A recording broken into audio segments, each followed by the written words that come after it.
नमस्कार दोस्तों। देखिए, आज मैं इसमें आपको बताने वाला हूं कि हम लोग फ्रेट फॉरवर्डिंग जब हम लोग करते हैं तो उसमें हम लोग कौन कौन से डॉक्यूमेंटेशन की ज़रूरत होती है, कौन कौन से डॉक्यूमेंट्स आपकी फ़ाइल में होने चाहिए और ये डॉक्यूमेंट स्टेप बाय स्टेप कैसे बनते हैं, पूरा प्रोसेस आपको समझाऊंगा। तो वीडियो शुरू करने से पहले मैं आपको बता देना चाहता हूँ, अगर आप चैनल पर नए हैं, चैनल को सब्सक्राइब कर लीजिए, बेल आइकन को प्रेस कर लीजिए ताकि हमारी नई वीडियो के अपडेट्स आपको सबसे पहले मिल पाए। और अगर आपने अभी तक हमारा फ्रेट फॉरवर्डिंग का कोर्स परचेज नहीं किया है, जिसमें हम लोग ये सारा डॉक्यूमेंटेशन प्रैक्टिकली वे में आपको रिकॉर्डेड मोड में आपको वीडियोस के अंदर आपको करके बताते हैं किस किस तरीके से डॉक्यूमेंटेशन ये जो है सबमिट होता है और किस किस तरीके से आपको स्टेप बाय स्टेप ये डॉक्यूमेंट्स मिलते हैं। तो पूरा फ्रेट फॉरवर्डिंग का प्रोसेस और ये डॉक्यूमेंट्स आपको पूरा इस वीडियो में आपको मैं समझा रहा हूँ। तो हम लोग चलते हैं वीडियो की तरफ। तो देखिए, जो सबसे पहला जो डॉक्यूमेंट्स होता है वो होता है इनवॉइस पैकिंग लिस्ट। ठीक है, मान लो एक कोई हमें शिपमेंट भेजनी है। मैं यहाँ सी पोर्ट का नाम लिख देता हूँ, जैसे नवा शिवा से नवरोसिस के लिए शिपमेंट जानी है। ठीक है, रशिया में ये पोर्ट है, सी पोर्ट ये भी है और सी पोर्ट ये भी है। ठीक है, तो कोई एक्सपोर्टर है इंडिया में, उसको यहाँ से नवा शिवा से उसको अपना कार्गो भेजना है। ठीक है, तो सबसे पहला जो डॉक्यूमेंट होगा वो होगा इनवॉइस पैकिंग लिस्ट, जो हमें एक्सपोर्टर से मिलेगा। ठीक है, ये डॉक्यूमेंट्स के आधार पे जितने भी आगे के जो डॉक्यूमेंट हैं, ये shipping bill, BGM, shipping instruction, bill draft, ये सारे इसके बिहाफ पे आगे डॉक्यूमेंट्स प्रोसेस होगा। ठीक है, सबसे पहला डॉक्यूमेंट होगा मतलब इनवॉइस पैकिंग लिस्ट। चाहे आप बुकिंग सबमिट कर रहे हैं या फिर जो कस्टमर है आपसे रेट्स ले रहा है, तो आपको ये डिटेल्स जो इनवॉइस पैकिंग लिस्ट की डिटेल है ये आपको ले लेनी है।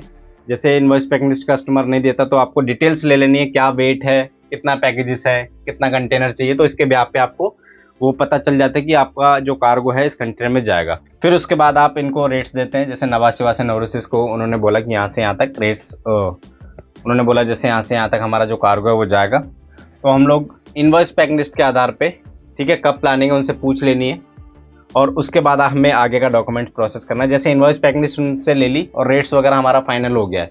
ठीक है, रेट्स वगैरह हम लोग कहाँ से लेने, शिपिंग लाइन की वेबसाइट से, शिपिंग लाइन की वेबसाइट से, या फिर सेल्स पर्सन है वो जिनका, अगर ऑनलाइन नहीं होता है वर्क, उनका हमको सेल्स पर्सन से कांटेक्ट करके हमको रेट लेना पड़ता है। ठीक है, तो रेट्स एक बार फाइनल होने के बाद जो डॉक्यूमेंट्स का जो प्रक्रिया है वो इस तरीके से स्टार्ट होती है। इनवॉइस पैकिंग लिस्ट हमने उनसे ली। ठीक है, इनवॉइस पैकिंग लिस्ट के आधार पे हम लोग उनको चेकलिस्ट बना के देते हैं। चेकलिस्ट कब देंगे, अगर वो क्लियरेंस की सर्विस हमसे ले रहा है। ठीक है, हम अगर क्लियरेंस भी करवा रहे हैं तो हम लोग उनको चेकलिस्ट बना के देंगे। हमने कोई CHA हायर किया, मैं आपको दोनों तरीके से आपको बता दे रहा हूँ। जैसे अगर हम लोग CHA का मतलब पूरा वर्क देख रहे हैं, क्लियरेंस से लेके और फैक्ट्री से उठाने तक का जो काम है वो उठा के और उसका जो डेस्टिनेशन पे नवरोसिस तक, उसकी फैक्ट्री तक पहुंचाने का काम सारा अगर हम लोग कर रहे हैं, तो पहले वो मैं आपको समझा रहा हूँ। ठीक है, मान लो हमारी सिर्फ फॉरवर्डिंग की कंपनी है, हमारा क्लियरेंस की नहीं है। ठीक है, लेकिन फिर भी जो एक्सपोर्टर है वो कहता है कि आप ही मेरा क्लियरेंस करा दो, आप ही मेरा कार्गो जो है फैक्ट्री से उठा के और जो बाहर की फैक्ट्री है वहाँ तक पहुँचाना है आपको। ठीक है, तो उस कंडीशन में हम लोग इसकी इनवॉइस पैकिंग लिस्ट लेते हैं सबसे पहले और उसके आधार पे आगे का जो डॉक्यूमेंट्स प्रोसेस है, चेक लिस्ट सबसे पहले। ठीक है, CHA को हम लोग हायर करते हैं। ठीक है, CHA का काम होता है जो पोर्ट का काम है, जो सी पोर्ट पे जो काम हो रहा है, क्लियरेंस वगैरह जो होती है, सिर्फ जो आपका क्लियरेंस का काम है, कार्गो क्लियर करना है कस्टम में। ठीक है, इसको हम लोग बोलते हैं कस्टम हाउस एजेंट। ठीक है, हम लोग फॉरवर्डर हैं, हमने CHA को भी हायर कर लिया। ठीक है, और एक्सपोर्टर हमारे पास है। एक्सपोर्टर ने बोला कि आप ही मेरा सारा काम करवा दो, तो अब क्या करेंगे, हम लोग क्लियरेंस का काम CHA से करवाएंगे और ट्रांसपोर्टेशन का काम किससे करवाएंगे, ट्रांसपोर्टर से। ठीक है, अगर हमारे पास अपना ट्रांसपोर्ट है तो हम लोग अपने ट्रांसपोर्ट से कर सकते हैं, अदरवाइज हम लोग ट्रांसपोर्टर हायर कर लेंगे और दूसरा CHA हायर कर लेंगे। ठीक है, अब इसका डॉक्यूमेंटेशन का आप ये समझ लो किस तरीके से हम लोग कौन सा डॉक्यूमेंट्स किसे देना है, कौन सा डॉक्यूमेंट्स किसे देना है, वो समझना आप। ठीक है, तो हमने इनवॉइस पैकिंग लिस्ट ली किससे, एक्सपोर्टर से। ठीक है, अब वो इनवॉइस पैकिंग लिस्ट हमने दी किसको, CHA को। ठीक है, CHA क्या करेगा, उस इनवॉइस पैकिंग लिस्ट के आधार पे आपको जो है चेकलिस्ट बना के दे देगा। चेकलिस्ट क्या, मैं आपको बताता हूँ। चेकलिस्ट वो होती है कि जैसे आपका कार्गो जो कस्टम में जा रहा है, ठीक है, उसका एक डॉक्यूमेंट बनता है शिपिंग बिल। ठीक है, शिपिंग बिल, या फिर हम लियो कॉपी भी उसको बोल सकते हैं। तो उसका जो चेकिंग कॉपी है उसे हम लोग बोलेंगे, जैसे इसे फाइनल सबमिट करने से पहले आपको चेकलिस्ट मिलेगी, जिससे आप डिटेल्स चेक कर सकते हैं वो जो हम लोग कार्गो भेज रहे हैं वो डिटेल्स करेक्ट है या नहीं है। ठीक है, हम लोग डायरेक्ट शिपिंग बिल सबमिट नहीं करेंगे। अगर इसको सबमिट कर दिया तो हम लोग इसको अमेंडमेंट वगैरह आ जाएगी इसमें, और कस्टम में भी अगर बाई चांस कुछ गलत डाटा हुआ और आपका जो कार्गो है वो अलग हुआ तो उसमें दिक्कत आ सकती है कस्टमर को। ठीक है, तो हम लोग एक चेकलिस्ट जो CHA है आपको बना के देगा अपने सॉफ्टवेयर से, जो भी वो लोग सॉफ्टवेयर यूज करते हैं उसके आधार पे आपको चेकलिस्ट देगा। वो चेकलिस्ट आपको दोबारा किसको भेजनी है, एक्सपोर्टर को। ठीक है, आपने इनवॉइस पैकलिस्ट CHA को दी, CHA आपको चेकलिस्ट देगा और वो चेकलिस्ट आपको एक्सपोर्टर को देनी है। ठीक है, वो चेक करने के बाद आपको बता देगा ये कार्गो ठीक है। अब चेकलिस्ट यहाँ पे आपकी जनरेट हो गई। ठीक है, अब शिपिंग बिल कब फाइल होगा, शिपिंग बिल फाइल होगा जब आपका कार्गो कस्टम में क्लियर होगा। ठीक है, यहाँ पे आपको चेकलिस्ट जब होगा ना, जब ओके कर देंगे तब आपका शिपिंग बिल नंबर जनरेट हो जाएगा, ना कि shipping bill. Shipping bill number generate होने के बाद आपका कार्गो जो कस्टम का एरिया है या CFS, अगर सी पोर्ट से अगर कार्गो जाता है तो यहाँ पे CFS में कार्गो आता है। ठीक है, और अगर आपका फैक्ट्री से कार्गो आ रहा है तो ICD में आपका कंटेंट गेटेड होने के बाद आपकी लियो कॉपी आपकी बन जाएगी, मतलब शिपिंग बिल जनरेट हो जाएगा। ठीक है, कार्गो क्लियर होने के बाद, कस्टम में कार्गो क्लियर होने के बाद। ठीक है, चेकलिस्ट आई और आपका यहाँ पे शिपिंग बिल नंबर जनरेट हुआ। शिपिंग बिल नंबर के आधार पे जो कार्गो है आपका, जो फैक्ट्री से कार्गो आया है, फैक्ट्री से कार्गो किसने मंगाया, हमने मंगाया लेकिन ट्रांसपोर्टर के थ्रू। ठीक है, ट्रांसपोर्टर को एरिया बता दिए कि यहाँ से आपको कार्गो पिकअप करना है। शिपिंग बिल नंबर जनरेट हो गया, शिपिंग बिल नंबर के आधार पे आपका जो पूरा कार्गो फैक्ट्री से आ जाएगा, कस्टम में इन हो जाएगा। ठीक है, जब तक शिपिंग बिल नंबर जनरेट नहीं होगा, जब तक आपका कार्गो कस्टम में इन नहीं होगा। ठीक है, जो कस्टम बॉन्डेड एरिया होता है उसके अंदर कार्गो गेट इन नहीं होगा। ठीक है, चाहे सी पोर्ट हो चाहे ICD हो। ठीक है, यहाँ पे आपका कार्गो गेट इन हुआ, यहाँ पे CHA उस कार्गो को क्लियर करवा के ऑफलोड करा देगा। ठीक है, ऑफलोड कराया, जैसे शिपिंग बिल नंबर जनरेट हुआ ऑफलोड हो जाएगा, ऑफलोड होने के बाद कार्गो क्लियर हो जाएगा। आफ्टर दैट उसके बाद आपको बुकिंग शिपिंग लाइन से बुकिंग लेनी है, चाहे ऑनलाइन हो। ठीक है, जो NVOC शिपिंग लाइन है उनसे आपको मेल पे भी लेनी है या फिर ऑनलाइन भी ले सकते हैं आप। अब क्या है कि अलग अलग जो पोर्टल्स हैं, जो शिपिंग लाइन से NVOCC ने भी ऑनलाइन वर्किंग कर दी है चालू, तो आप मैनुअल भी उनसे बुकिंग ले सकते हैं, और जो ऑनलाइन है तो ऑनलाइन भी आप ले सकते हैं। ठीक है, रेट्स आपको मैंने बता दिया, आपको सेल्स पर्सन से एग्री करके आपको रेट्स ले लेनी है। एग्री होने के बाद आपको बुकिंग सबमिट कर देना है। ठीक है, बुकिंग सबमिट होने के बाद आपके पास जो बुकिंग कॉपी है वो आ जाएगी, वो आपको किसे देनी है, ट्रांसपोर्टर को। ठीक है, ट्रांसपोर्टर क्या है, वो कंटेनर पिकअप करेगा बुकिंग कॉपी में या CRO कॉपी में। CRO का मतलब होता है कंटेनर रिलीज ऑर्डर। ठीक है, तो यहाँ पे आपको जो बुकिंग कॉपी है वो आपको मिल जाएगी। बुकिंग में मेंशन होगा कहाँ से आपको कंटेनर पिकअप करना है, कहाँ से अलॉटमेंट मिलेगी।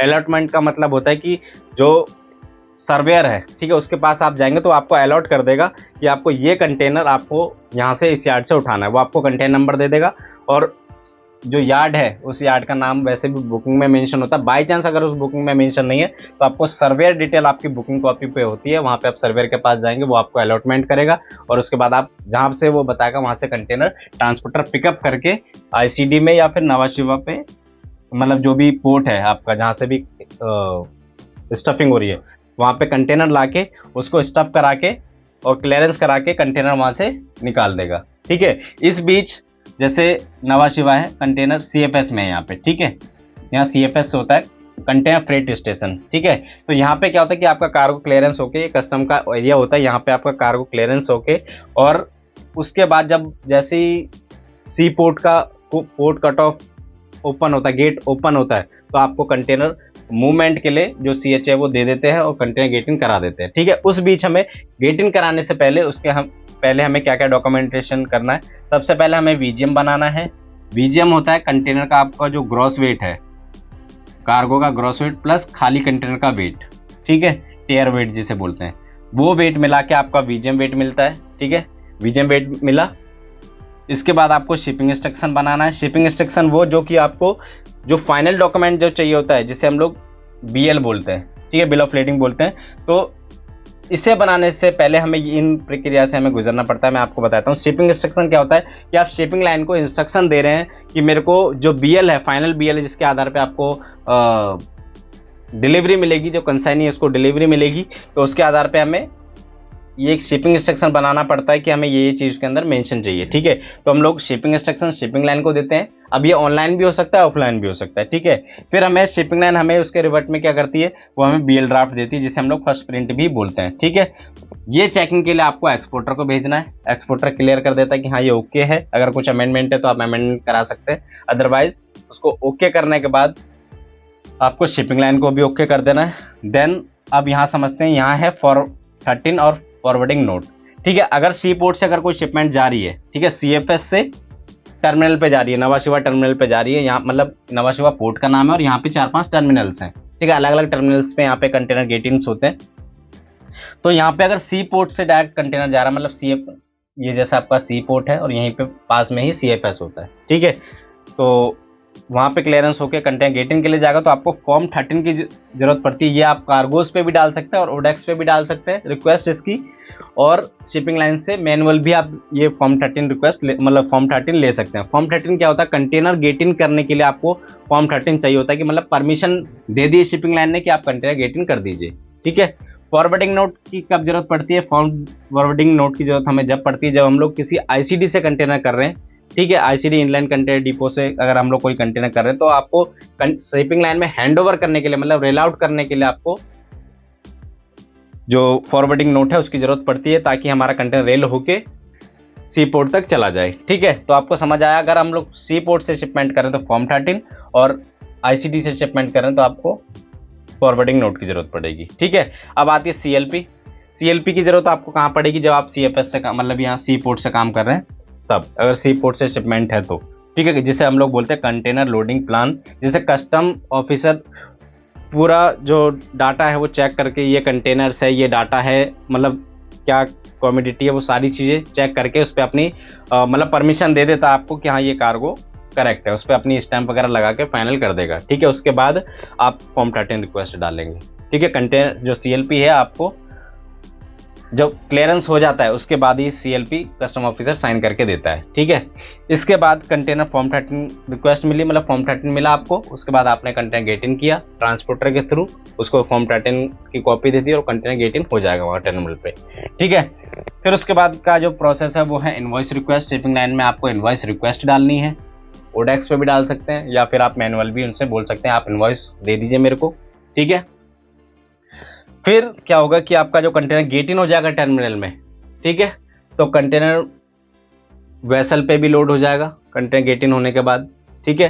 कंटेनर जैसे ही आपका सेल होगा, मतलब वेसल से चला जाएगा, फिर आप उनसे जो इनवॉइस रिक्वेस्ट है वो डाल सकते हैं ओडेक्स पे या फिर मैनुअल भी, या फिर आप सेलिंग होने के बाद भी डाल सकते हैं, पहले भी डाल सकते हैं इसको रिक्वेस्ट को, ठीक है।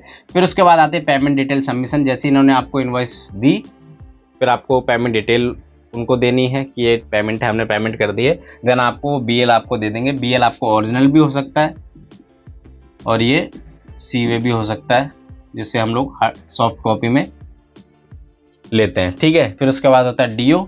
डीओ को आपको कुछ नहीं करना, सिर्फ मैंने आपको ये समझाने के लिए बताया कि डीओ की जरूरत हमें पड़ती है जब डेस्टिनेशन पे कंटेनर पहुंच जाता है, तब उसकी रिक्वेस्ट कौन डालेगा, जो बायर है, जो कंसाइनी है, वो उसकी रिक्वेस्ट वहाँ पे जो उनका फॉर्मेलिटीज़ है उसके हिसाब से वहाँ पे रिक्वेस्ट डालेंगे और डिलीवरी ऑर्डर लेके, डीओ जिसे हम लोग डिलीवरी ऑर्डर बोलते हैं, वहाँ पे कंटेनर अपनी फैक्ट्री में खाली करके और कंटेनर शिपिंग लाइन के एजेंट को जो रिटर्न है वो कर देंगे।